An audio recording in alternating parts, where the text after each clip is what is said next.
খুব বড় সড়ো একটা দোয়া। আসলেই জনগণের খেদমত করার নিয়ত যদি থাকে, দোয়া করার আগে আল্লাহ তাকে কবুল করে নেয়। যেরকম সুবহানাল্লাহ। আর আপনারা সকলেই জানেন বিএনপির যিনি প্রতিষ্ঠাতা, ওনার বাড়ি আবার আমাদের বগুড়া জেলায়।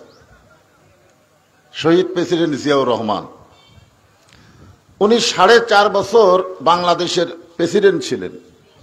দুনিয়া থেকে বিদায় নেওয়ার পরে ওনার একটা ভাঙ্গা সুটকে ছাড়ার কিছুই নেই, মানে সব কিছু জনগণের খেদমতে উনি ব্যয় করছেন। তারই গড়ানো দল হলো বিএনপি। সেই বিএনপির রংপুর জেলার আহ্বায়ক তিনি। আজকের এই মাহফিলের সম্মানিত প্রধান অতিথিকে অন্তরের অন্তঃস্থল থেকে আমি দোয়া করছি, আল্লাহ তার নেক নিয়ত নেক আশাকে কবুল করুক। সকলে বলে আমিন। সম্মানিত বিশেষ অতিথিবৃন্দ, সম্মানিত ওলামায়ে কেরাম, আমার সামনে যারা কঠিন গরমের মধ্যে বসে আছেন, এমন একটা ঘুপা জায়গা যে বাতাস ঢোকার কোনো সম্ভাবনা নেই, তারপরেও এখনো কিন্তু গরম কমেনি, ঠিক কিনা বলেন? আমাকে এভাবে ফ্যান দেওয়া হয়েছে ডাইরেক্ট, তারপরেও তো গরম লাগতেছে। এই কঠিন গরমের ভিতরে এই জান্নাতের বাগানে যারা আমার সামনে বসে আছেন, আমি আমার অন্তরের অন্তঃস্থল থেকে আপনাদের সবাইকে শুভেচ্ছা জ্ঞাপন করছি। সম্মানিত মা বোনেরা, পর্দার অন্তরালে বসে বসে আলোচনা শুনতেছেন। আমি দেখলাম অনেক মায়ের আইছে আজকের এই মাহফিলে আলোচনা শোনার জন্য। আমি তাদেরকে শ্রদ্ধা জ্ঞাপন করে এই মুহূর্তে জানতে চাচ্ছি, এমন একটা জায়গার মানুষ আপনারা আপনাদের না চিনলেও গোটা বাংলাদেশ আপনাদের চেনে। সেটা কিন্তু হাসিনার শ্বশুর বাড়ি হিসাবে না, সেটা কিন্তু আপনাদের আসন থেকে স্পিকার হয়েছে শিরিন শিরার কারণে না, এইটা চিনেছে শহীদ আবু সাইদের কারণে। ধরে কোন কথা ঠিক? দীর্ঘ 15.5 বছর বাতিল যখন আমাদের মাথার উপরে চেপে বসলো, আমরা যখন কেউ কথাই বলতে পারতেছিলাম না, ওই সময় রংপুরের একটা যুবক বাতিলের সঙ্গে নিজের মন এবং ইমানকে মিশ্রণ না করে হকের পক্ষে আল্লাহর জন্য 2 হাত বাড়িয়ে দাঁড়িয়ে গেলেন এবং জীবন দিয়ে প্রমাণ করে গেলেন আপনাদের পীরগঞ্জের নামের সাথে মিল আছে। জোরে কান সুবহানাল্লাহ। পীরগঞ্জ মানে বললেন পীরের বাজার। তো সেই এলাকার মানুষ আপনারা, আপনাদের জীবনকে আল্লাহ কবুল করুক। জোরে কোন আমিন। আমি আজকে আপনাদের সামনে লম্বা আলোচনা করার সুযোগ পাচ্ছি না, মন চাইলেও হচ্ছে না, কারণ সময়ের দিকে আমাকে খেয়াল করে আলোচনা করতে হবে। এই জন্য একটা আয়াত, 2টা আয়াত আপনাদের সামনে উপস্থাপন করেছি। ফালিয়াবুদু রাব্বা হাযাল বাইত, মনোযোগ দিয়ে শোনা লাগবে। এই ঘরের মালিক যিনি, এই যে বাইতুল জান্নাত আপনার নাম দিয়েছেন, এই ঘরের মালিককে আরো জোরে বলেন, ফালিয়াবুদু রাব্বা হাযাল বাইত। এই ঘরের মালিকের যারা গোলামি করবে, আপনারা বলেন তো মসজিদের মধ্যে কি গোলামি হয়? নামাজ হয়। জোরে কোন কি হয়? আমরা ফার্সিতে বলি নামাজ, আরবিতে হলো সালাত। এই নামাজের যখন মুয়াজ্জিন আজান দেয়, মুয়াজ্জিন যখন নামাজের আজান দেয়, মুয়াজ্জিন কোন দলের মানুষ? জোরে বলেন কোন দল? আল্লাহর দল। মুয়াজ্জিন যখন আজান দেয়, আজান শোনার পরে আপনাদের এলাকায় যারা বিএমপি করে তারা যদি নামাজ পড়ে, তা আপনারা বলেন তো বিএমপির জন্য কি আপনাদের এই এলাকায় আলাদা কোনো মসজিদ আছে? আওয়ামী লীগ যারা করে এনাদের মধ্যে যারা নামাজ পড়ে তাদের জন্য মনে হয় আলাদা আছে। জামাত ইসলাম যারা করে তাদের জন্য কি আলাদা মসজিদ? তাবলীগের জন্য? কারোর জন্য না। মুয়াজ্জিন যখন আজান দিল, যারা মুসলমান তারা বিশ্বাস করে নামাজ না পড়লে তার মুসলমানিত্ব টিকবে না। লা সালাতা লা দীনা, যার নামাজ নাই তার কোনো ধর্মই নাই। এই বিশ্বাস করার সাথে সাথে তারা বাড়ি ঘর বাদ দিয়ে আল্লাহর ঘর মসজিদের দিকে রওনা দেয়। দেয় কি দেয় না? এবং বাহিরে তারা যে দলই করুক, বাহিরে কিন্তু বহু দল, আমাদের বাংলাদেশের বাহিরে দল কি কম না বেশি? আওয়ামী লীগ, বিএনপি, জাতীয় পার্টি, জামাত, তাবলিগ, পীর মুরিদি, বহু দল, হিসাব নাই। তো এত দল তারা বাহিরে, কিন্তু মসজিদের মধ্যে যখন ঢুকতেছে, আপনারা বলেন তো এক এক দল কি এক এক নিয়মে ঢোকে না এক নিয়মে সব দল ঢোকে? মাশাআল্লাহ, এক নিয়ম। তুই কোন দল বাহিরে করিস ওরা দেখার কথা না, মসজিদে ঢুকলে ডানপন্থী হওয়া লাগবে। তোর কোন কথা ঠিক কিনা? ডানপন্থী বলতেন আল্লাহর কোরআনের দ্বারা দল করে তারাই হলো ডানপন্থী। কোরআনকে বাদ দিয়ে যারা মানুষের দল করে তারা হলো বামপন্থী। আপনি যখন মসজিদে ঢুকতেছেন আপনি কার দল করে ঢুকতেছেন?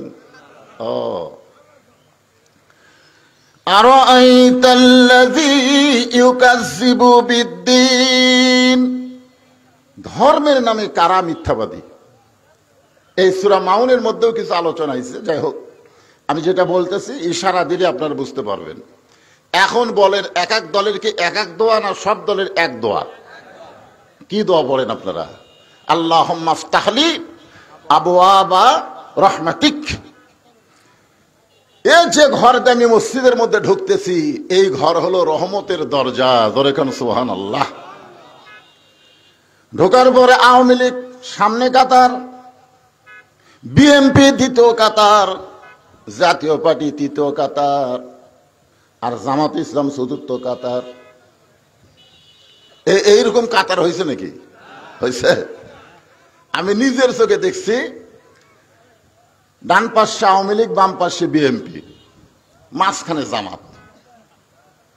কাতার সোজা করার ব্যাপারে সবাই কিন্তু সজাগ না। কাতার সোজা করার ব্যাপারে সবাই সজাগ। দেখবেন কিছু লোক মসজিদে ঢুকে খাড়া হয়, কিন্তু কিভাবে দাঁড়ান লাগে এটাই জানে না। জামাত ইসলাম তাকায় দেখে যে আওয়ামী লীগ 4 আঙ্গুল সামনে গেছে, এদের অভ্যাসই হলো সামনে যাওয়া। ধরে কোন ঠিক না? ভোট পাক আর না পাক সামনে যাবি। আমার এলাকায় দেখছি গত 15 বছরে 100 জন বিএনপির লোক যদি কোনো অনুষ্ঠানে থাকে কোনো কথা নাই, 2টা আওয়ামী লীগ খালি কুত্তার মতন ভুক ভুক করে। ধরে কোন ঠিক কেনা?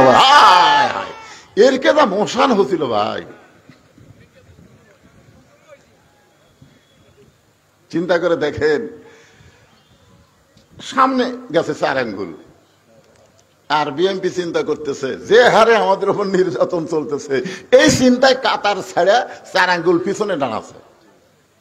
জামাত ইসলাম লক্ষ্য করে দেখে আমার পায়ের গোড়ালির সঙ্গে গোড়ালি যদি মিল না হয় তাহলে জামাতে নামাজ কবুল হবে না। আপনারা যখন মসজিদে যাবেন সবচাইতে গুরুত্ব কিন্তু জামাতে নামাজ পড়া না, সবচাইতে গুরুত্ব হলো আগে কাতার সোজা করা। জোরে কোন ঠিক কিনা? আচ্ছা ঠিক আছে, অসুবিধা নেই। আচ্ছা আচ্ছা, তাহলে সবচাইতে গুরুত্ব কি? শুধু জামাতে নামাজ পড়লে হবে না, কাতার সোজা করা লাগবে। মনোযোগ দিয়ে শুনবেন, সময়ের দিকে খেয়াল করে আলোচনা করতেছি। আমার মা বোনদের জন্য ওয়াজ আছে, অসুবিধা নেই। তাহলে কি বুঝলেন? আওয়ামী লীগ কয় আঙ্গুল সামনে গেছে, বিএনপি কয় আঙ্গুল পিছনে আছে, কাতার সোজা কে আছে? জামাত। জোরে বলেন নাম কি? কথা কথা কি শরম লাগে? কথা কথা শরম লাগে? আজকে তাবলীগের জামাত করলে কোনো সমস্যা নাই, আজকে নামাজের জামাত করলে কোনো সমস্যা নাই, কিন্তু ইসলামের জামাত করলে অনেকের কলিজায় আগুন ধরে যায়। যখন কথা ঠিক কি না? হ্যাঁ, খুব খেয়াল করেন তো। 4 আঙ্গুল একজন সামনে একজন পিছনে। এখন জামাত ইসলামের কাম কি? ওইভাবে নিয়ত করা। আপনার বলেন ওইভাবে নিয়ত করা? আওয়ামী লীগকে টান মারা লাগবে। কি করা লাগবে?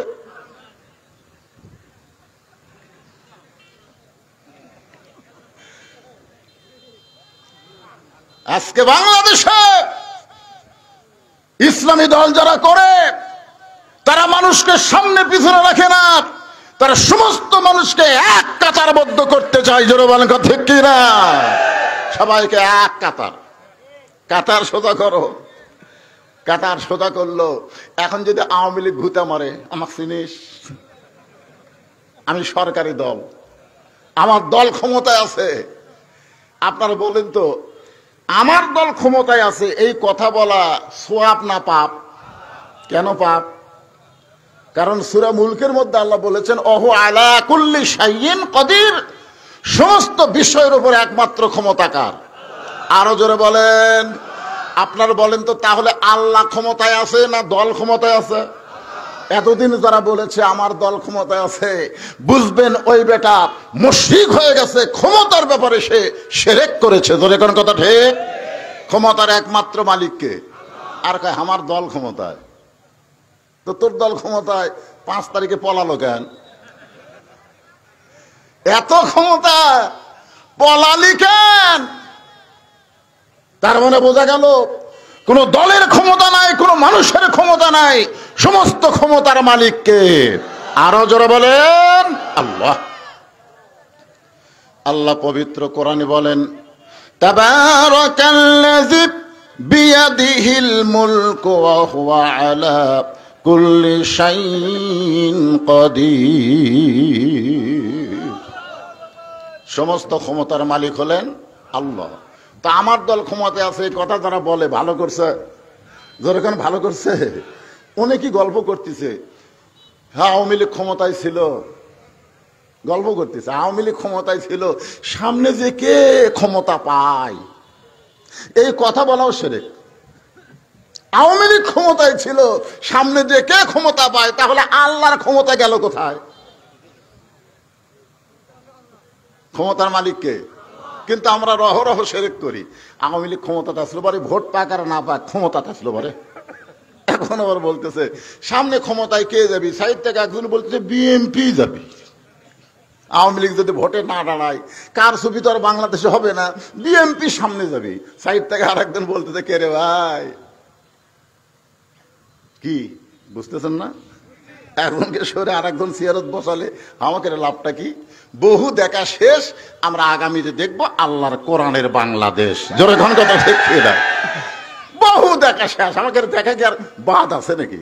54 বছর আমরা দেখছি ভাই, আগামীতে দেখবার চাই বক্তারা এত কোরআনের তাফসীর করে, এত কোরআনের কথা বলে, কোরআনের সমাজটা হলে কি হয় এইটা একবার আমরা দেখবার চাই। জোরে ঘন কথা ঠিক না? হ্যাঁ, সব দেখা শেষ। এই যে অবস্থা চাষতলে চলতেছে না ভাইজান? হ্যাঁ, আল্লাহ বললেন ফালিয়াবুদু রব্ব হাযাল বাইত আল্লাযী আত'আমাহুম মিন জু'ইন ওয়া আমানাহুম মিন খাউফ। ওই ঘরের মালিকের যদি তোমরা গোলামি করতে পারো, আল্লাহ সঙ্গে সঙ্গে তোমাদেরকে 2টা পুরস্কার দিবে। কয়টা? 1 নম্বর পুরস্কার হলো যাবতীয় রেজেকের পেরেশানি থেকে, যত প্রকার রেজেক আছে সমস্ত রেজেকের পেরেশানি থেকে আল্লাহ তোমাকে মুক্ত করে দেবে। সুবহানাল্লাহ। সবাই বললেন না? রেজেক মানে খালি ভাত খাওয়া না পাগলারা, রেজেক মানে ভাত খাওয়া না। স্বামী স্ত্রীর মধ্যে মহব্বত, এটাও রেজেক। অনেক ছেলে শ্বশুরকে সালাম দেয়, বাপকে দেয় না। জোরে কোন কথা বলেন না কেন? দেখবেন শ্বশুরকে বলা আসসালামু আলাইকুম, আব্বা কেমন আছেন, আব্বা আম্মা কেমন আছে, ওরে ওর মতন ভালো ছেলে কেউ নাই। অথচ ওর বাপ যখন সামনে দিয়ে যায়, মানুষ গেল না কুত্তা গেল একবারও তাকাই না। এইরকম পাটা সমাজে আছে না নাই? জোরে কোন আছে না নাই? রেজেক মানে কি? রেজেকের বহু অর্থ। আমরা মনে করি রেজেক মানে রুজি। এখানে আল্লাহ বলতেছেন যাবতীয় রেজেকের পেরেশানি থেকে আল্লাহ তোমাকে মুক্ত করে দিবে, এবং সমস্ত ভয় ভীতি থেকে আল্লাহ তোমাকে পুরাপুরি নিরাপত্তা দান করবে। তাহলে নামাজ আদায় করলে সাথে সাথে কয় পুরস্কার? জোরে বলেন কয় পুরস্কার? 1 পুরস্কার হলো চিন্তা করা লাগবে না যে কোরআনের শাসন যখন চালু হবে তখন নামাজ কি ওয়াজ দেয়া হবে না আইন দেয়া হবে, এই চিন্তা করার দরকার নাই। নামাজ পড়বি না, তোর দাদাও নামাজ পড়বি। তোর এখন কথা ঠিক কিনা?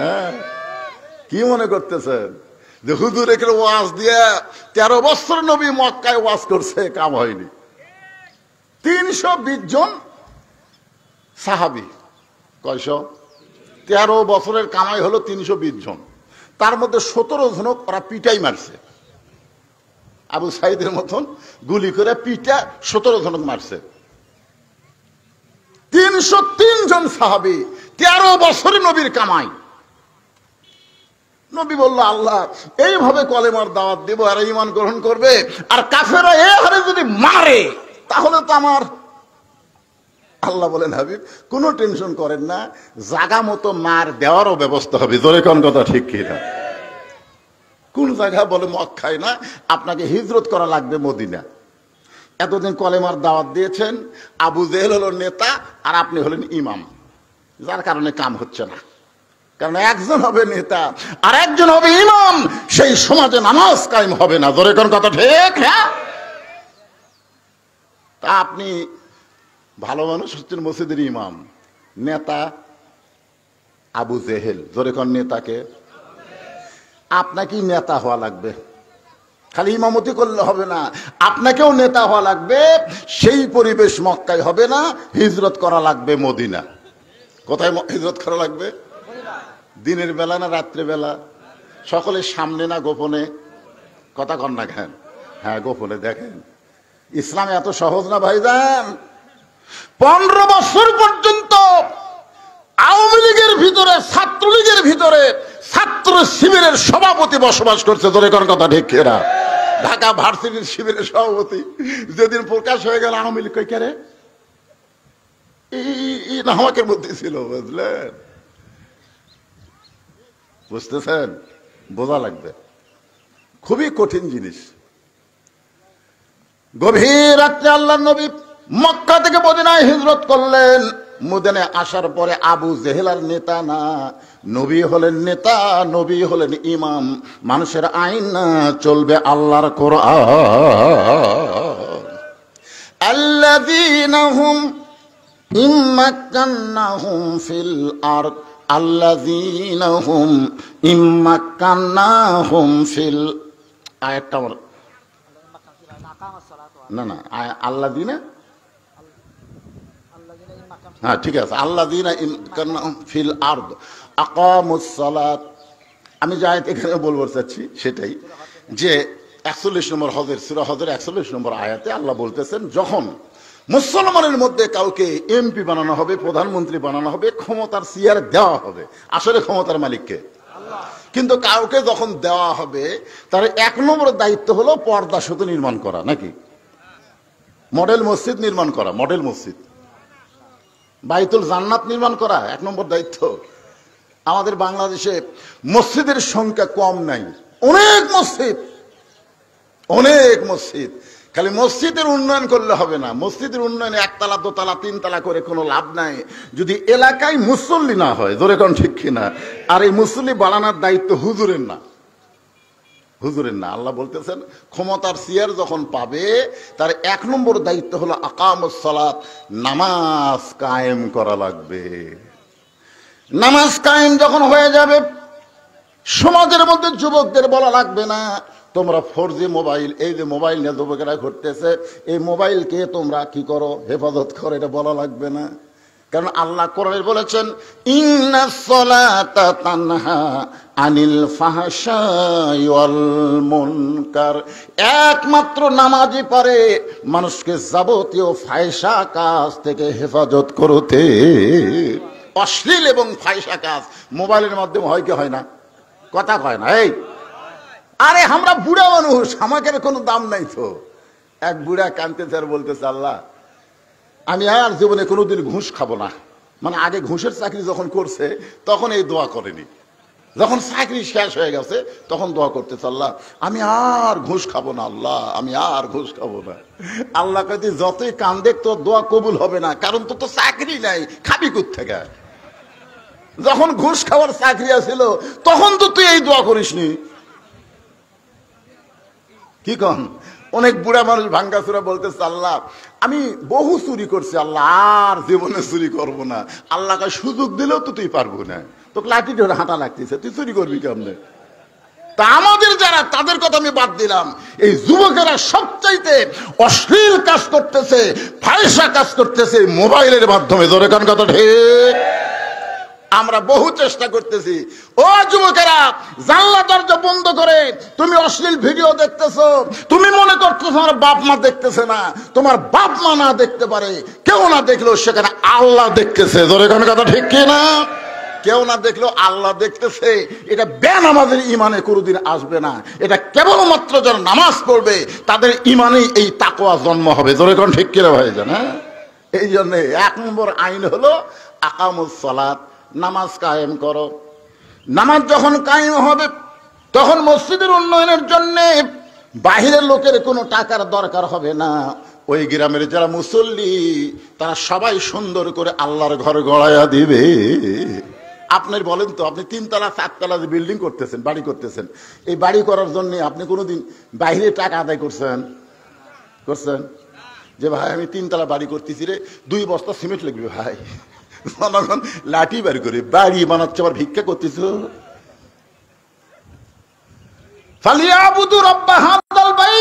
খুব খেয়াল করবেন, এই বাড়ি এই ঘর আমার না, এইটা আমার আল্লাহর। জোরে বলেন কথা ঠিক।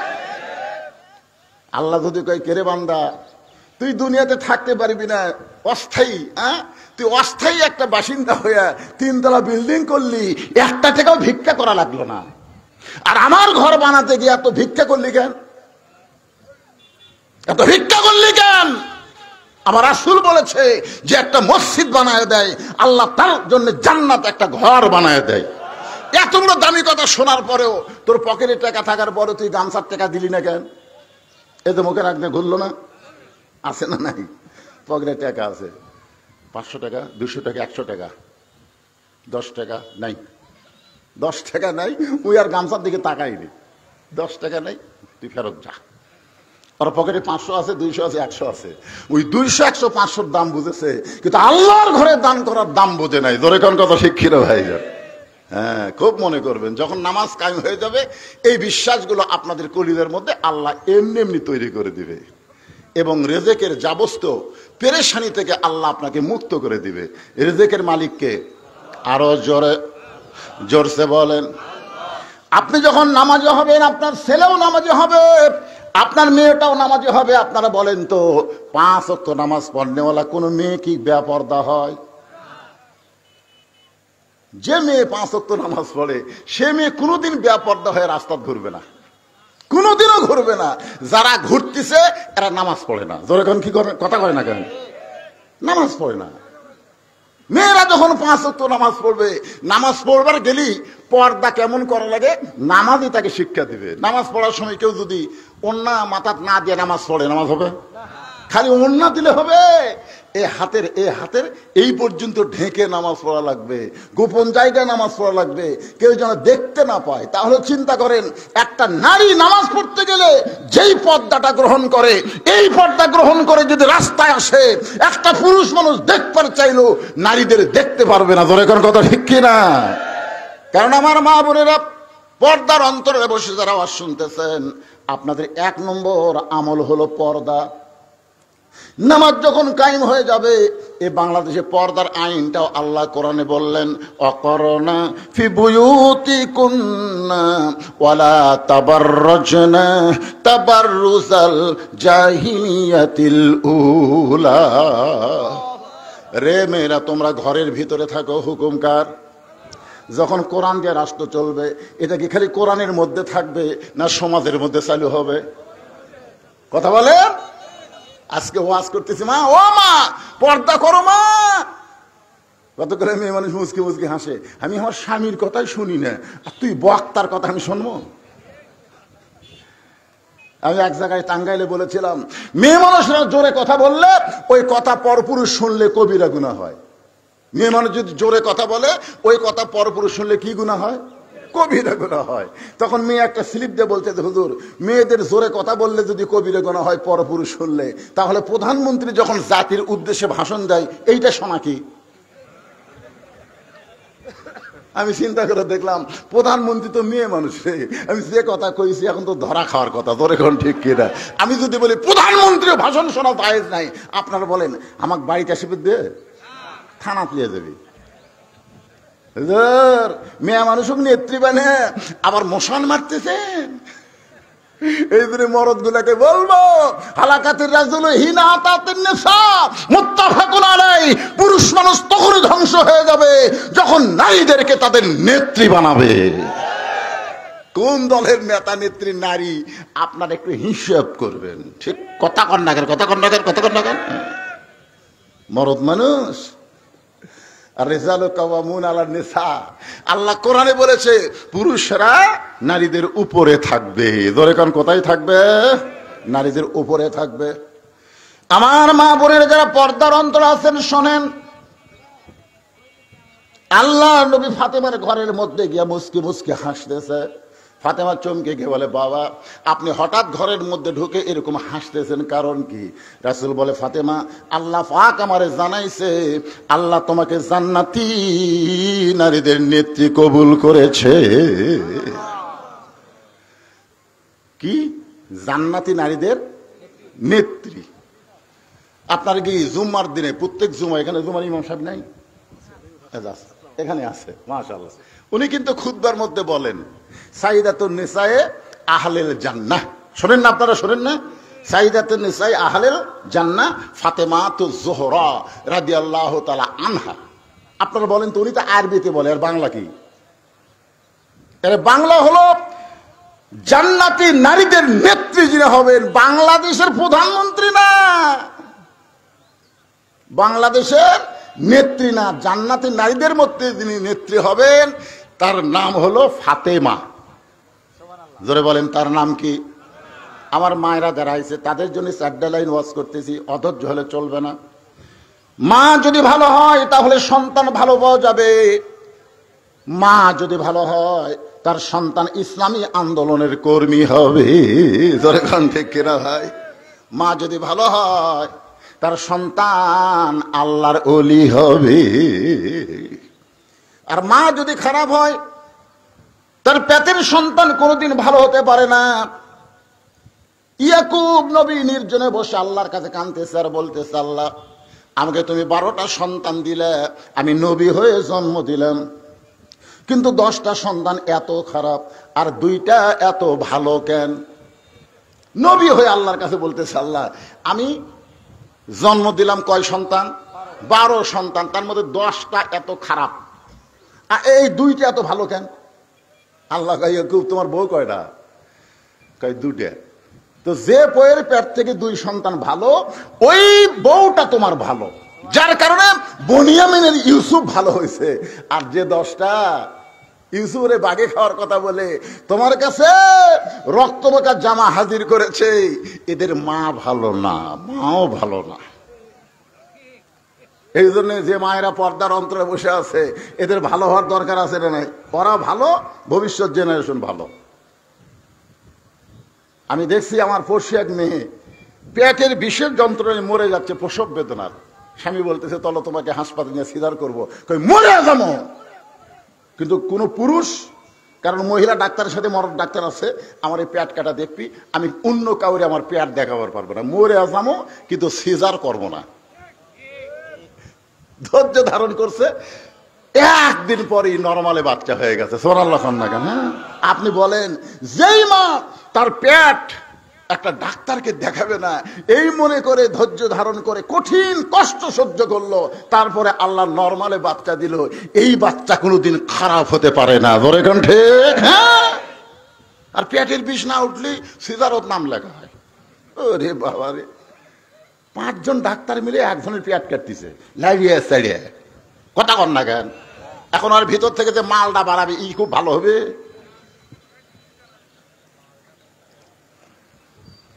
কি বলবো প্রসবের কথা, মা বিনে সেই ব্যথা কেউ তো বুঝিবে না। মাজন ঠেকিয়া সন্তানের দায়, অকালে মা মারা যায়, কেন সে মায়ের ভক্তি করো না। এমন দরদি ভবে কেউ হবে না আমার মা গো।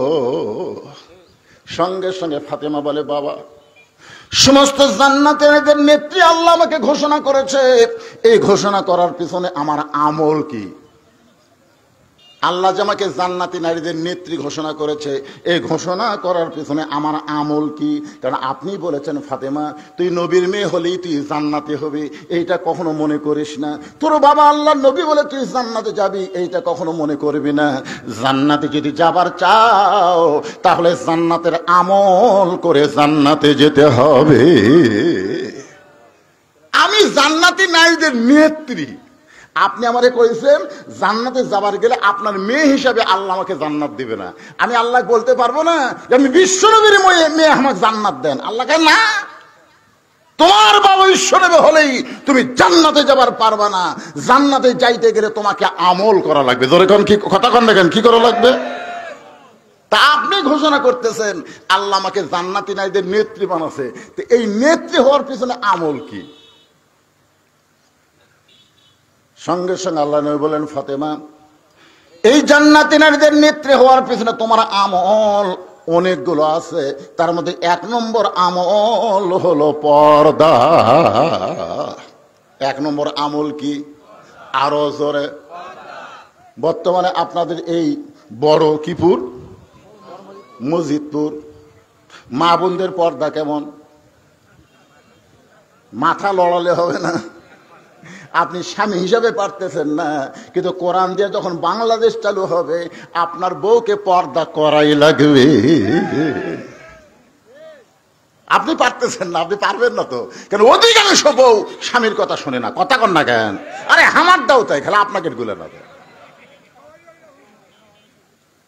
অধিকাংশ বউ স্বামীর কথা মতো চলতে চায় না, অথচ রাসূল বলেছেন মেয়েরা যদি 8টা জান্নাত পাবার চায় তাহলে মাত্র 4টা আমল করলে আল্লাহ তাদের দিয়ে দিবে। 1 নম্বর হলো নামাজ, 2 নম্বর রমজান মাসে রোজা, 3 নম্বর স্বামীর কথা মতো চলা, আর 4 নম্বর সতীত্বের হেফাজত পর্দা করা। এই 4টা আমল যদি মেয়েরা করতে পারে আল্লাহ খুশি হয়ে তাদেরকে 8টা জান্নাত দিয়ে দিবে। তো এখন ফাতেমা তো নবীর কাছ থেকে সরে যাচ্ছে। আল্লাহ রাসূল বলে মা একটা কষ্টের কথা বলি। ফাতেমা বললেন বাবা কি কষ্ট? বলে কষ্ট আমার না, কষ্ট হয়তো তোমার হতে পারে। বলে কি কষ্ট? বলে আল্লাহ তোমাকে জান্নাতের নেত্রী বানাইছে, এটা ঠিক, কিন্তু তোমার আগেও আল্লাহ একজন মেয়েকে জান্নাত দিবে। যেই কইছে যে তোমার আগেও একজন মেয়েকে জান্নাত দিবে, ফাতেমা চমকে বলে বাবা সেই মেয়েটা কে যে আমার আগে জান্নাতে যাবে? সে কি আমল করছে এমন? আমি জান্নাতে নেত্রী হওয়ার পরেও আমার আগে যে মেয়েটা জান্নাতে যাবে তার আমল কি?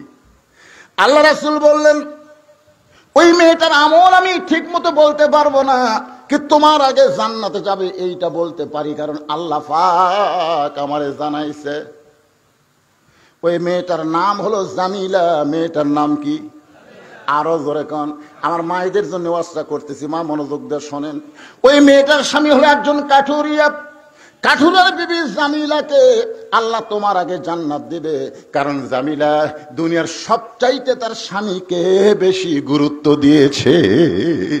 দুনিয়ার আসমানের না, দুনিয়ার কথা বলতেছি। আপনারা মনে করেন না সবকিছু বলে কি দুনিয়ার সবকিছু। আসমানে কে? আল্লাহর চাইতে গুরুত্ব কাউকে দেওয়া যাবে? কথা বলেন যাবে? যাবে না। এখন আপনারা বলেন একজন বিবির কাছে স্বামীর গুরুত্ব বেশি না নবীর গুরুত্ব বেশি? কথা কয় না। একজন বিবির কাছে স্বামীর গুরুত্ব বেশি না নবীর গুরুত্ব বেশি? চিন্তা পড়ে গেছেন। আল্লাহ রাসূল বলেছেন আল্লাহর পরে কাউকে যদি সেজদা করার হুকুম থাকতো তাহলে আমি বলতাম প্রত্যেকটা বিবি তার স্বামীর পায়ে সেজদা করুক। এই কথা তারা নবী বুঝাইলেন আল্লাহর পরে। এই মেয়েরা শোনো, যারা পর্দাতে আছো, আল্লাহর পরেই তাদের 1 নম্বর গুরুত্ব যিনি, তিনি হলেন তার স্বামী। জোরে বলেন নাম কি? এখন আপনারা বলেন বউগুলা কি স্বামীর সাথে ভালো ব্যবহার করতেছে? করবে। যেদিন কোরআন দিয়ে বাংলাদেশ চলবে প্রত্যেকটা বউ স্বামীর গুরুত্ব বুঝে সম্মান করতে বাধ্য হয়ে যাবে। বলেন সুবহানাল্লাহ। অনুনাজ্জিলু মিনাল কুরআনি মা হুয়া শিফাউ ওয়া রাহমাতুল লিল মুমিনিন। এর বাংলা অর্থ হলো সব সমস্যার সমাধান। আপনারা বলবেন দিতে পারে আল কোরআন, বলতে পারবেন না ভাইজান? সব সমস্যার সমাধান, আরো জোরে, সব সমস্যার সমাধান। আপনার ছেলেটা আপনার কথা মতো চলে না, ওই মেসি নেই মেললে ব্যস্ত, রাত 3টা পর্যন্ত আর্জেন্টিনা খেলা দেখে, আজান দিলে ঘুমাই। এরকম পাটা আছে না নাই? জোরে কোন আছে না নাই? আপনি মনে করতেছেন বা আমি বুড়া হয়ে গেলাম, আর আমার ছেলে যে জোয়ান তাগড়া, ই তো মেসি নেইমারের পাগল হচ্ছে, ই তো আল্লাহর পাগল হয় নাই। কি করবো আমি? আল্লাহকে তোমার কিছু করা লাগবে না। কোরআনের রাত যখন চালু হবে, তোমার ওই আয়া বেটা নামাজ পড়তে বাধ্য হয়ে যাবে। জোরে কোন কথা ঠিক কিনা?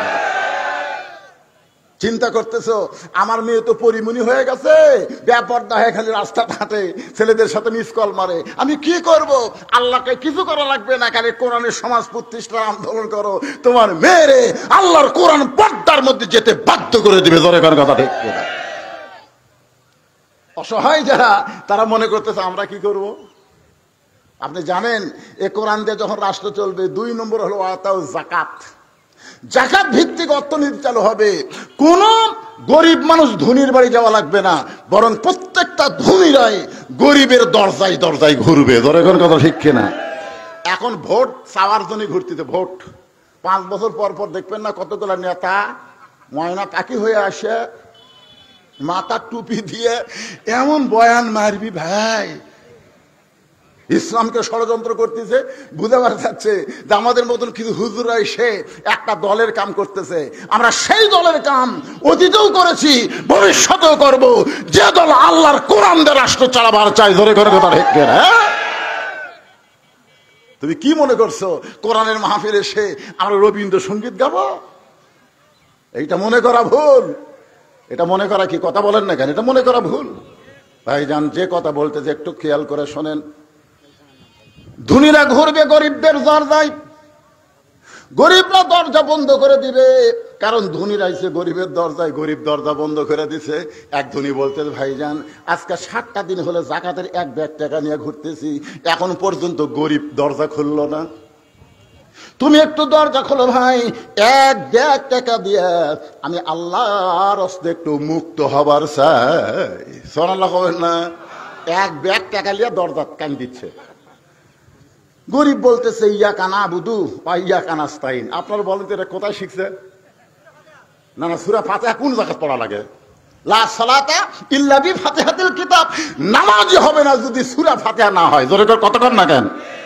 তাহলে এটা আপনি কোন জায়গায় পাইছেন? ইয়া কানা বুধু বা ইয়া কানাস্তাইন নামাজের ভিতরে। জোরে করে কার ভিতরে? বলতেছে ভাই আমি যতই গরিব হই না কেন রে, আমি নামাজ পড়ি, আর নামাজের মধ্যে আমার ঈমান আমার শিক্ষা দিয়েছে, সাহায্য যদি পাবার চাও একমাত্র আল্লাহর কাছে চাও, তোর যাকাতের টাকা আমার দরকার নেই। যা দেখবেন আমার এলাকার এক মুরব্বী, বহু লোক এসে তাকে ইফতারের দাওয়াত দেয়, না বাবা এত কষ্ট করে রোজা থাকে আমি ইফতারের সব তোক দিবার পারবো না। আমি একদিন তারা বুঝাইলাম, দাদা শোনেন, আপনি কি মনে করতেছেন? রাসূল বলেছেন কেউ যদি কাউর ইফতার করায় তাহলে রোজাদারের ইফতারের কোনো সওয়াব কমতি হবে না, কোনো সওয়াব কমতি হবে না, বরং যে ইফতার করালো সে একটা রোজাদারের সওয়াব পাবে। বলেন সুবহানাল্লাহ। আমার কয় তুই হুজুর মানুষ, তুই 14 বার ইফতার কর। যায় আমার হাদিস শিখাস না, কিন্তু এত কষ্ট করে রোজা থাকে ওর বাড়িতে ইফতার করে রোজা দেবো নাকি? তার মানে কি, যতই তুমি পোলাও খাওয়াও বিরিয়ানি খাওয়াও, ওই 1 গিলাস পানি খাবি, 1 মুঠ মুড়ি খাবি, তা অন্যের বাড়িতে ইফতার করবি না। কথা কন না কেন? তুমি 1 ব্যাগ টাকা নিয়ে যাকাতের টাকা নিয়ে দরজাত বসে আছো, আর তুমি মনে করছো আমি দরজা খুলে তোমার টাকা নেব? নামাজ আমার শিক্ষা দিয়েছে ইয়াকা নাবুদু ওয়া ইয়াকা নাস্তাইন। লোকটা চিন্তায় পড়ে গেল, আল্লাহ ধনী না হয়ে যদি গরিব হতাম তাহলে আমার বড় ভালো হতো, ধনী না হয়ে যদি গরিব হতাম তাহলে দরজা খুলে বসে থাকতাম, ধনীরা আমাকে দিয়ে যেত।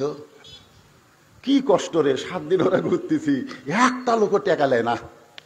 মনের দুঃখে মরুভূমির মধ্যে গেছে, যা থেকে বস্তা মাথার দিয়ে একজন ঘুম পাড়তেছে। বেয়াগালা মনে করছে পাইছি রে, আসসালামু আলাইকুম। বস্তাওয়ালা লাভ দিয়ে টাকা আলহামদুলিল্লাহ। বেয়াগালাকে সালাম দিলাম, ওয়ালাইকুম আসসালাম না বলে আলহামদুলিল্লাহ কেন? বলে 1 বস্তা টাকা নিয়ে 15 দিন ঘুরতেছি ভাই, এখন পর্যন্ত গরিব নাই। তোমাকে গরিব মনে করে আল্লাহ শুকর আদায় করছি, টাকার বস্তাটা লাও। বেকালা কয় আমি ঘুরি 7 দিন, তুই ঘুরিস 15 দিন, তুই গরিব গেল কোথায়? আমাদের বাংলাদেশে নামাজ কায়েমের পাশাপাশি যাকাত ভিত্তিক অর্থনীতি যখন চালু হয়ে যাবে, এই বাংলার জন্য আল্লাহ গজবের দরজা বন্ধ করে দিয়া রহমত বরকতের দরজা খুলে দিবে। ধরে কোন কথা ঠিক কিনা? আপনি কি মনে করছেন? ভূতত্ত্ববিদেরা বলেছে পৃথিবীর মধ্যে সবচাইতে বেশি দামি খনি আছে বাংলাদেশের নিচে। সবচাইতে দামি দামি হীরকের খনি, সোনার খনি, তেলের খনি সব আছে বাংলাদেশের নিচে। কিন্তু এত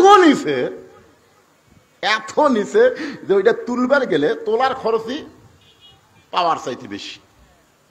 যেরকম আমার এলাকার কিছু কিছু লোক বলছে হুজুর আর ধান আবাদ করবো না, এবার লাগছে 6,000 টাকা বিঘা ধান কাটা। কি কাটা কার করো, যা ধান পাই দিতেই যায়। এখন এত নিচে এইগুলা খনি আছে, যেগুলা খনি থেকে তেল দুর্বার গেলে তেল তুলতে প্রতি লিটার হয়তো খরচ হবে 70 টাকা, বিক্রি হবে 60 টাকা। তো তোলা ভালো না তোলে ভালো? কিন্তু যখন কোরআন দিয়ে বাংলাদেশ চলবে তখন এই খনিগুলো নিচে থাকবে না। আল্লাহ খনিগুলো বলবে এখন তাদের আইনে চলে না, আমার আইনে চলে, যাও ভরে যাও। ধরে কেন সুবহানাল্লাহ। এক সময় সৌদি আরব গরিব ছিল, হাজী সাহেবরা গেলে তাদের কাছে তারা সাহায্য চাইতো। এখন তারাই গোটা বিশ্বের মানুষদেরকে সাহায্য করে। কারণ কি? সামান্য কিছু আল্লাহর আইন চলতেছে, তার মধ্যে একটা আইন হলো আজান হলে আর কোনো গল্প চলবি না। 1 নম্বর আইন হলো আজান হচ্ছে মসজিদে, আজান হয়েছে, ব্যবসা বাণিজ্য চাকরি বাকরি আর কোনো কিছু চলবে না। চুরি করলে চোরের হাত কাটা, নারীরা সব পর্দার ভিতরে আছে, সব আল্লাহর আইন তারা মানে না। তবে কিছু কিছু মানার কারণে আল্লাহ তাদেরকে খনি সম্পদে ভরপুর করে দিয়েছে। মনে করেন রিজেকের পেরেশানি থেকে আল্লাহ আমাদের মুক্ত করবে, খুব খেয়াল করে শুনবেন। 2 নম্বর হলো যাবতীয় ভয় থেকে আল্লাহ পুরোপুরি নিরাপত্তা দিয়ে দিবে।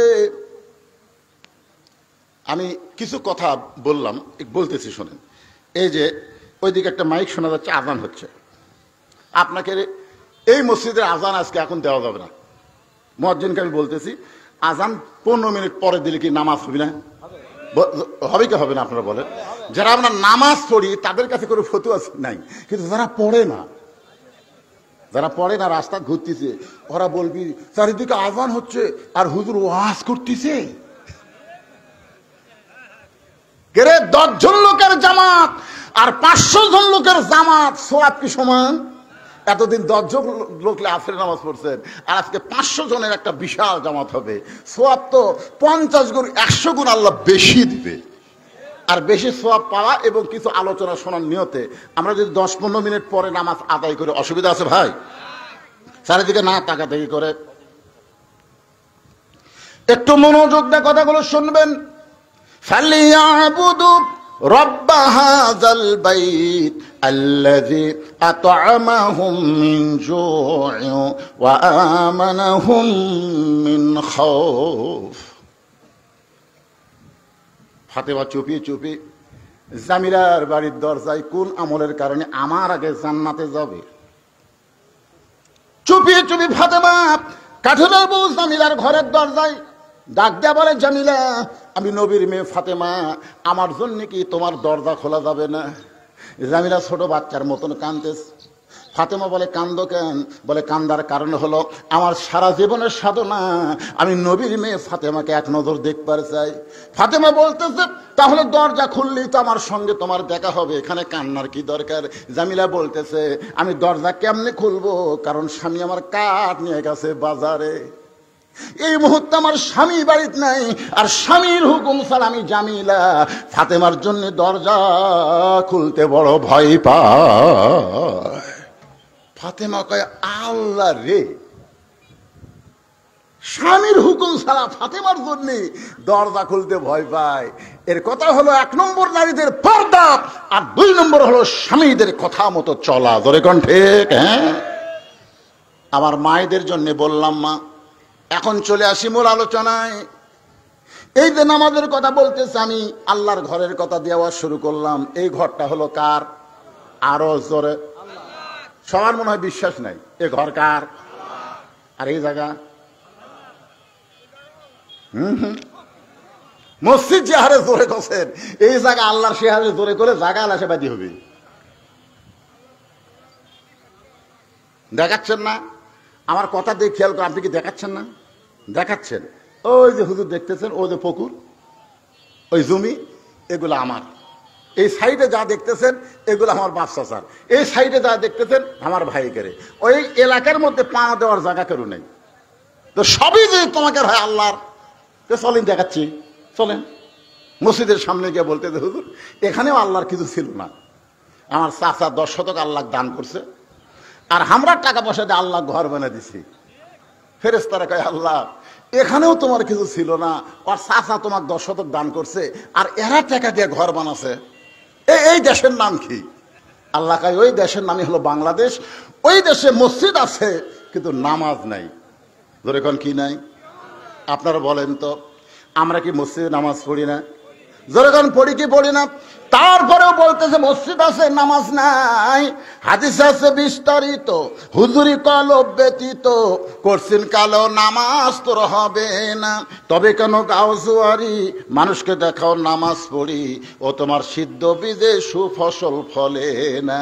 কুম আনফুসাকুম ওয়াহালিকুম নারা, জাহান্নামের আগুন থেকে যদি বাঁচতে চাও, তুমি বাবা একলা নামাজ পড়ে বাঁচতে পারবে না, তোমার আহাল পর্গদেরকে নিয়ে নামাজ পড়া লাগবে। ধরে কোন ঠিক কি না? আজকে মসজিদ দেখবেন নামাজের জামাত হয়, সব মুসলমান মসজিদ আসে না, কিছু কিছু লোক এসে তারা মসজিদে নামাজ পড়ে, বাদ বাকি বাহিরে খেলাধুলা করে, কথাবার্তা কয়, আকামত শোনা যায়, অথচ লোকটা নামাজ আদায় করে না।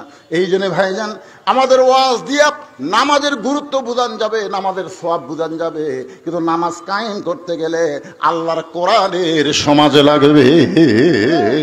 ওয়াজ কিন্তু কম হচ্ছে না। ওয়াজ কি কম হচ্ছে নাকি? ওয়াজ চলতেছে, কিয়ামত পর্যন্ত চলবে। 13 বছর নবী মক্কায় ওয়াজ করেছেন, কিন্তু ওয়াজ দিয়ে কাম হয় নাই। নবী যখন হিজরত করে মদিনায় গেলেন, আল্লাহ তাআলা নবীকে অর্ডার করলেন, ইয়া আইয়ুহান নাবিয়্যু হারজিল মুমিনিনা আলাল কিতাল। ওগো নবীজি, মক্কা থেকে মদিনায় হিজরত করে এবং মদিনার যত আনসার আপনার দলভুক্ত হয়ে গেছে, তাদেরকে আপনি স্ট্যান্ডিং আর্মির মতন গড়ে তোলেন, সৈন্য হিসাবে গড়ে তোলেন। যে কোনো সময় মক্কার কাফেররা মদিনা আক্রমণ করতে পারে, আর মদিনা যখন আক্রমণ করবে তখন নামাজ দিয়া, রোজা দিয়া, জিকির দিয়া আপনি মদিনা বাঁচাবার পারবেন না। মদিনা হেফাজত করতে গেলে আপনার সাহাবীদেরকে, মুসল্লিদেরকে সৈন্য হিসাবে গড়ে তুলতে হবে। কি হিসাবে? কথা কয় না কেন? যদি মক্কার কাফেররা মদিনা আক্রমণ করে, নবী মনে করতেছে আমি তো হিজরত করে মদিনায় চলে আইছি, আর হয়তো মক্কার কাফেররা আমার দিকে খেয়াল নাই। আপনারা বলেন তো, নবী হিজরত করে মদিনায় আসার পরেও কি আবু জেহেল নবীকে ছাড়ছে? কতক্ষণ ছাড়ছে? বদরের যুদ্ধের ময়দান আমি দেখছি, কোথায় মক্কা আর কোথায় বদরের প্রান্তর।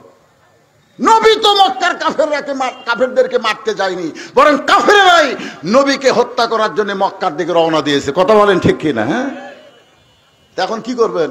মক্কার কাফেররা দলবল সৈন্য নিয়ে আসতেছে, আমরা নামাজের পর মোনাজাত করতেছি, আল্লাহ আল্লাহ আল্লাহ, মক্কার কাফের আমাকে অত্যাচার করতেছে, আল্লাহ আমাদেরকে হত্যা করবি, আল্লাহ তুমি ওদের হাত থেকে আমাদের হেফাজত করো। আল্লাহ বলেন না, দোয়ার দিন শেষ। দোয়ার মধ্যে বহুদিন বলেছি রব্বানা আতিনা ফিদ দুনিয়া হাসিনা, কাম হয়নি। বহু বলেছি, কাম হয়নি। দোয়ার দিন শেষ। এমনকি নবীরও দোয়ার দিন শেষ। ইয়া আইয়ুহান নাবিয়্যু হারজিল মুমিনিনা আলাল কিতাল। যে 2 হাত দিয়ে আপনি দোয়া করতেছেন, এই 2 হাত খালি দোয়ার হাত না, এই 2 হাত হলো লাঠি ধরা হাত। জোরে কোন কথা ঠিক কিনা? কথা বলে। রাত 2টার সময় আমি গাড়ি থেকে নামছি, গাড়ি যখন গ্যারেজে রাখতেছে, আমি গাড়ির থেকে নামে যখন গেট খুলছি, 4-5টা কুত্তে আসে আমাকে ধরছে, ঘাম ঘাম করে ধরছে রাত 2টার সময়। আমি দোয়া পড়তেছি, আল্লাহুম্মা ইন্নাহুম ইয়াকিদুনা কাইদা ওয়া আকিদু কাইদা। দোয়া ইউনুস পড়তেছি, লা ইলাহা ইল্লা আনতা সুবহানাকা ইন্নী কুনতু মিনাজ জালিমিন। আয়াতুল কুরসি পড়তেছি, কুত্তে মনে হয় আমার গাও বয়ে উঠতেছে, আমার জুব্বা ছিঁড়ে ফেলে দিবি।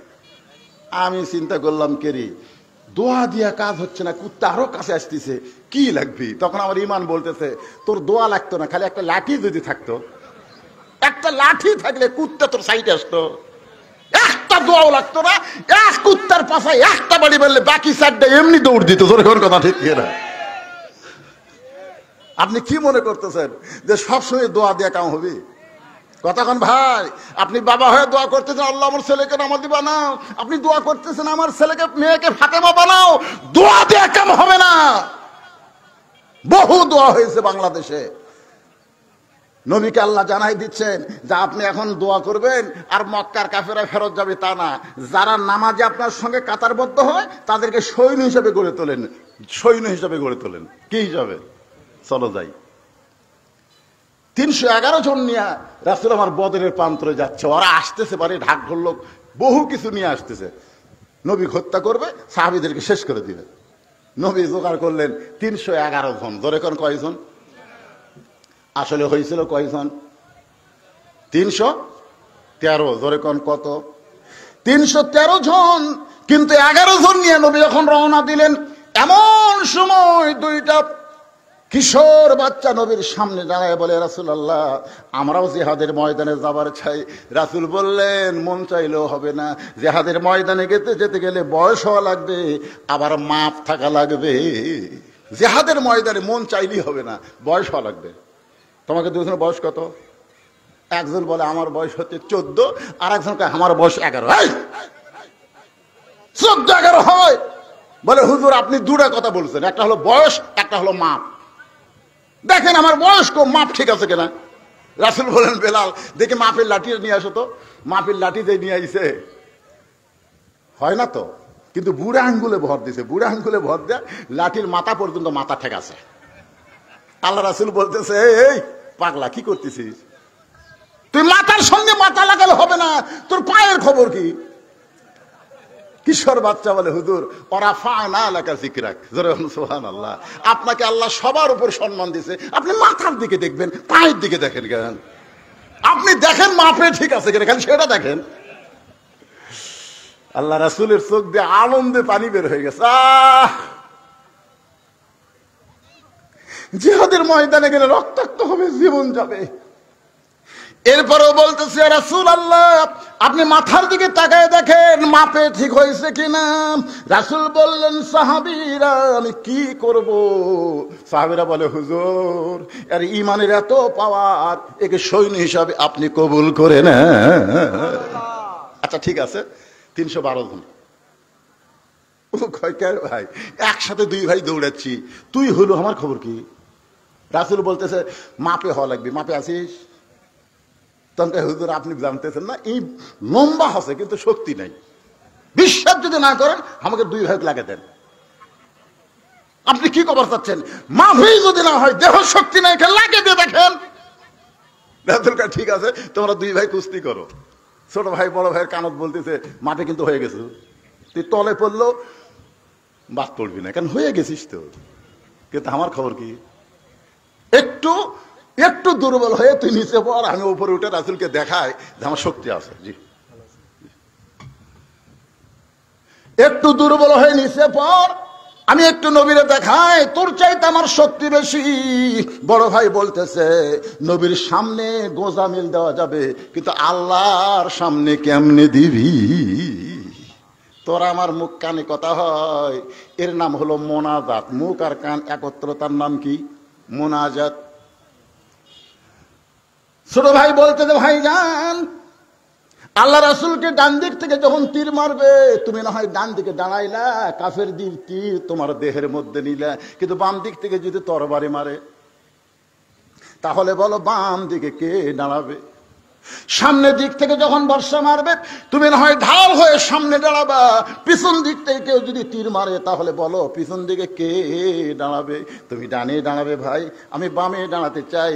তুমি সামনে দাঁড়াইলে আমি নবীর পিছনে দাঁড়াবো, আমরা জীবন দিব, কিন্তু নবীর গায়ে থেকে এক ফোঁটা রক্ত ঝরতে দিব না।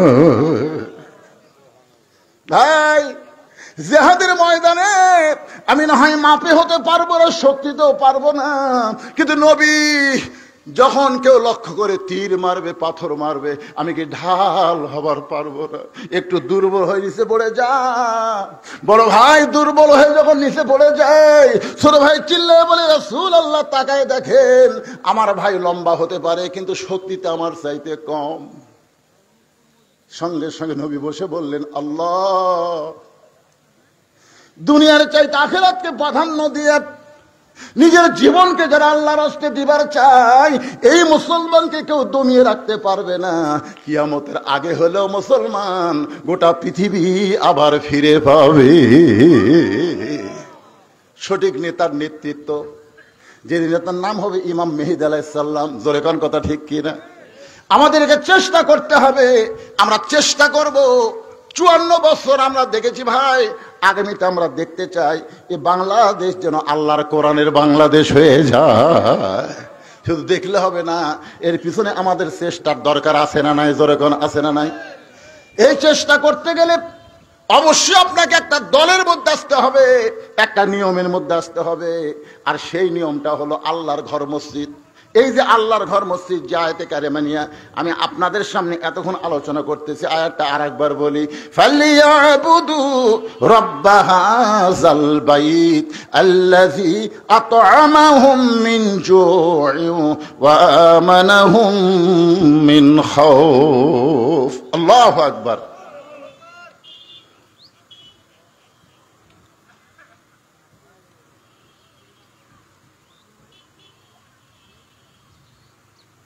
ঠিক আছে, এখানে কিছু কিছু লোক আছে যারা এখনো দান করেনি। আমি তো মনে করছিলাম আমার জামাইকে আমি বলেছিলাম যে যত প্রকার আদায় থাকে তুমি করে নিও। তারপরেও যদি কিছু লোক না দেয়, এরকম যদি কেউ থাকে, আমি মোনাজাতের আগ দিয়ে আপনাদের কাছে একটু হাত বাড়াবো আল্লাহর ঘরের জন্য। ওটা বসা করবেন না বাদান, এখানেই তো জামাত হবে, বিশাল জামাত হবে। আপনারা কেউ কেউ আছেন যে আল্লাহর ঘরকে মহব্বত করে জীবনের শেষ দান বিশ্বাস করে, আর হয়তো দান করার সুযোগ আল্লাহ আপনাকে নাও দিতে পারে। কারণ নবী যখন মদিনায় আসলেন, সর্বোত্তম যে মসজিদ নির্মাণ করলেন, সে মসজিদে কিন্তু নববী না, সে মসজিদের নাম হলো মসজিদে কোবা। ওই কোবা মসজিদের জায়গাটা নবী খুব পছন্দ। আল্লাহ রাসূল বলেন এই জায়গাটা কার? তো বললেন হুজুর 2 এতিম সন্তানের। রাসূল 2 এতিমকে ডাক দিয়ে বললেন এই জায়গাটা আমার পছন্দ। 2 এতিম বললো আপনি জায়গায় কি তৈরি করবেন? আল্লাহর ঘর মসজিদ তৈরি করব। তোমরা জায়গার বিনিময়ে কি চাও? 2 বাচ্চা বললো বিনিময়ে আমরা আল্লাহর জান্নাত চাই। জোরে খান সুবহানাল্লাহ। সেই দিন নবী বলে দিলেন মসজিদ যারা তৈরি করে দিবে, মসজিদ তৈরিতে যারা সহযোগিতা করবে, বিনিময়ে আল্লাহ জান্নাত দিয়ে দিবে। এর চাইতে বড় পুরস্কার কি হতে পারে? আদায়ের কথা শুনলে লাভ দটে দৌড় দেন, আপনি সারা জীবন সেজদায় পড়ে থাকেন, আল্লাহ রাস্তায় দান করা থেকে যদি মাহরুম রাখেন, আপনার একটা নামাজও কবুল হবে না। কারণ আল্লাহ তাআলা দেখেন হুদাল্লিল মুত্তাকিন, এরপরে আল্লাহ বলতেছেন আল্লাযীনা ইউমিনুনা বিল গায়ব ওয়া ইউকিমুনাস সালাত ওয়া মিম্মা রাযাকনাহুম ইউনফিকুন। আল্লাহ দেওয়া সম্পদ থেকে, সম্পদের মালিক কিন্তু আপনারা না। আপনার পকেটে যে টাকা আছে সেই সম্পদ, টাকার মালিককে কথা কয় না, জোরে কোন কে? আল্লাহ দেওয়ার সম্পদ থেকে আল্লাহ রাস্তায় যদি দান করতে না পারেন, তাহলে আপনি মুত্তাকি হবার পারবেন না। এজন্য যে যা পারবেন আল্লাহ রাস্তায়। কেউ বাকি আছেন? আমি মোনাজাত করবো তো আপনাদের নিয়ে, এই যেখানে লিখে দিয়েছে সেজন্য আমি বললাম আপনাদের, যদি কেউ বাকি থাকেন এখনো দান করেন নাই, আমি একজন মুসাফির মানুষ, মুরব্বী মানুষ, আমার হাতে যদি দান করতে চান, এরকম যদি কেউ থাকেন ভাই, শেষে হয়তো বলবেন আমরা তো দিবার চাইতাম কিন্তু হুজুর তো চাইলই না।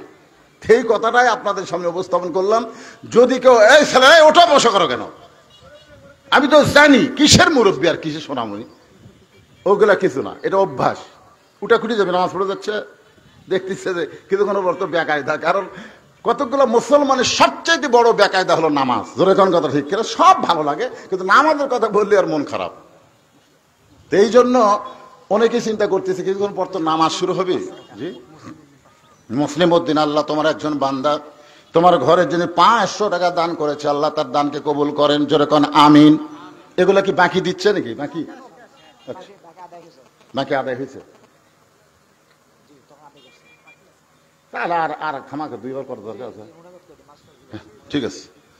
আস্তাগফিরুল্লাহ আল্লাযী লা ইলাহা ইল্লা হুয়াল হাইয়ুল কাইয়্যুম ওয়া আতুবু ইলাইহি লা হাওলা ওয়ালা কুওয়াতা ইল্লা বিল্লাহিল আলিয়্যিল আযীম। আল্লাহুম্মা আমিন। আল্লাহুম্মা আনতাস সালাম ওয়া মিনকাস সালাম তাবারাকতা ইয়া যাল জালালি ওয়াল ইকরাম। আল্লাহ তোমার বান্দারা কষ্ট করে মেহনত করে দিনের বেলা আজকের জান্নাতের বাগান লাগাইছে। আল্লাহ আল্লাহ গো, মোনাজাতের মাধ্যমে আজকের জান্নাতের বাগানের সমাপ্তি হবে। আল্লাহ আমরা যারা আলোচনা করেছি আর যারা আমরা আলোচনা শুনেছি, জিকির আজকার দোয়া দরুদ হয়েছে, যদি কোনো ত্রুটি হয় ভুল হয় মাফ করে দিও। যে হাদিয়া মঞ্জুর করো মাবুদ, সোনার মদিনায় নবী পাকের রওজা মোবারকে আল্লাহ কবুল করে নিও। তামাম আম্বিয়ায়ে কেরাম, আসহাবে কেরাম, তাবিনে কেরাম, তাবা তাবিনে কেরাম, তামাম পৃথিবীর মাটির নিচে যত মুমিন মুমিনা শুয়ে আছে আল্লাহ সকলের আরো ফরে হাদিয়া কবুল করো। আল্লাহ আমরা যারা হাত তুলেছি, আমাদের মধ্যে জনম দুঃখী মা বাবা যাদের কবরের ঘরে চলে গেছে, আল্লাহ মেহেরবানি করে মা বাবার কবরকে জান্নাতের টুকরা কবুল করো। আমাদের দাদা দাদি নানা আত্মীয় স্বজন শ্বশুর শাশুড়ি যাদের কবরে গেছে আল্লাহ কবরবাসীদের মাফ করে দাও। আল্লাহ মসজিদ কমিটির সম্মানিত সভাপতি, মসজিদ কমিটির সম্মানিত সহসভাপতি, সেক্রেটারি, কেশিয়ার, মসজিদের ইমাম, মসজিদের খতিব, মসজিদের মুয়াজ্জিন, মসজিদের মুসল্লি, টাকা পয়সা দিয়া যারা তোমার ঘরকে সুন্দর করতে চায় তাদের সকলকে আল্লাহ তুমি কবুল করো। আজকের মাহফিলের সম্মানিত সভাপতি, আজকের মাহফিলের সহসভাপতি, আজকের এই মাহফিলের প্রধান অতিথি, বিশেষ অতিথি, আল্লাহ সকলকেই কবুল করো। আমি শুনলাম বিশেষ অতিথির মধ্যে একজন অসুস্থ, দোয়া চাইছে।